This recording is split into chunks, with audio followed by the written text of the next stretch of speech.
Welcome to Ask Philip, aka the DM Zone, where I take your questions from the DMs about anything from money, life, whatever that you want to ask me, and I answer it right here on Bold Business. So let's get to question number one.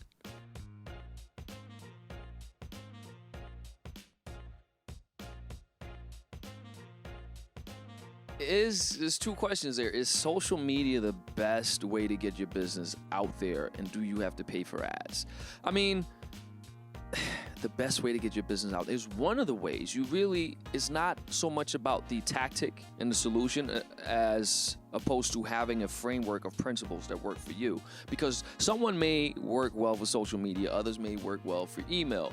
Think about, what are you good at? What do you like doing? Let's say you're a really good writer, and you should probably be writing. You can do content marketing. You can write for other publications. You can do your own blog. Right? Then social media or doing video or YouTube might not be your thing. So you have to think about what's the natural extension of your talent and your temperament. That's what you got to look at first. Is social media a great way? Yes, obviously. But you got to fit what it is that you are good at and what resonates with you. And do you need to pay for ads? Generally, yes. There are certain times where I guess you can go viral organically, but it's very, very rare.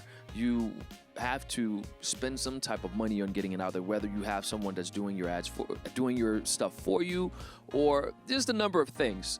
But yes, in general, it can help you. You don't have to, but it can help you grow. But in terms of, is social media the way? Just figure out what it is that works for you, and it's a natural extension, as I said, of your talent and your temperament. Start there. Be yourself. Be authentic. And one of the ways that worked for me, I started 12 months ago. I had my friends and family as followers, and then I started posting videos. And then it blew up to around 125,000 in a year, right? Followers on Instagram. So what I would say is, and the reason it did that is a guy that had a popular page, he said, when I asked him, how'd you grow your page to so many followers? He said simply, you got to ask yourself two questions. Number one, why are they following you? And number two, why should they follow you? Number one is the number one question. Number two is, what do they get in exchange for following you? Once you get that in your head, you'll realize, oh my God, I have to add value first, second, and third. And from there, people will come back, because people are very fickle. If they don't know you, they don't have an obligation to follow you, like you. If you're not a friend of theirs or family member of theirs. And even then, they don't really have to care about your social media. So just find a way to add value and just put it in perspective. Through our platform, people have spent $1.7 million in 12 months, and I haven't done any type of marketing. And it's just because I can only guess. I add a lot of value, and I put a lot of stuff there, and then people go dig on their own. As long as you build that relationship. You don't just ask for something right away. Think about it. If you have a friend you just meet, and then you ask them for something, you build that relationship, and then whatever happens, happens. I said a lot there, but that's how I would answer that. I hope that helps.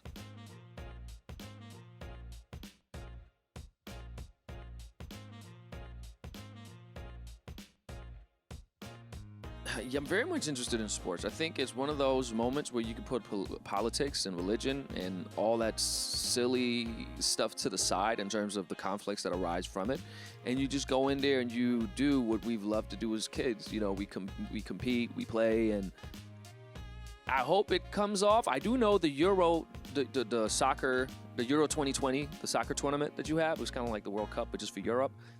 That's going to happen. So I hope the Olympics, I hope that happens as well. But I really don't know. This is a government decision. I don't even know who made the decision to pull it in the first place, but who knows what's going to happen with that. I hope it comes off. I am interested to see it. It's always great to see the Olympics, and there's so many memories from the Olympics that we talk about from years past to this day. So it will be a shame if we don't have that type of event, just to escape for a little bit from what happens in our everyday lives. So I hope the Olympics come around.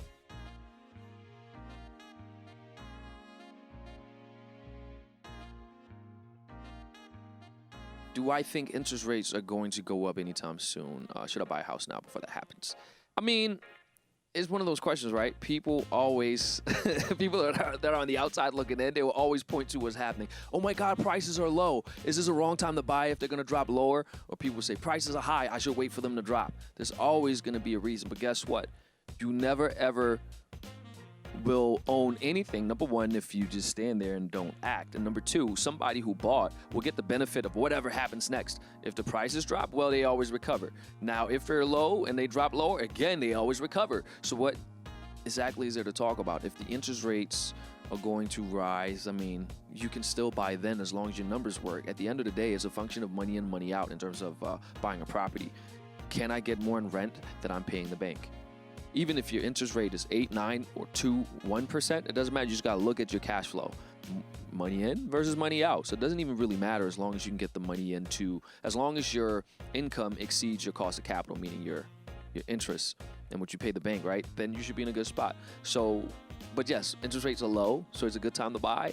And honestly, with all the new money being pumped into the economy, the dollar is being devalued, and you don't have much of a choice really but to invest unless you want your cash balances dropping in terms of buying power. You can't buy as much next year with your $100 as you can today. And you could buy less with your $100 today than you could last year. So it's always good to start investing. And you never ever will. If you have money in your hand, you'll spend it, or inflation will kill it, right? Investing historically, at least if you do it intelligently, has never ever done that, what inflation does. So I would just say that, just get started. It's a great way to protect yourself against inflation, and you'll build wealth for the future. That's what it is. Now, that's all for now. Thank you guys for tuning in. If you have any questions you want me to answer, just make sure you hit me in the DMs, Bold TV, or at YFWTB on Instagram, and make sure you follow us everywhere. Until next time, I'm out of here.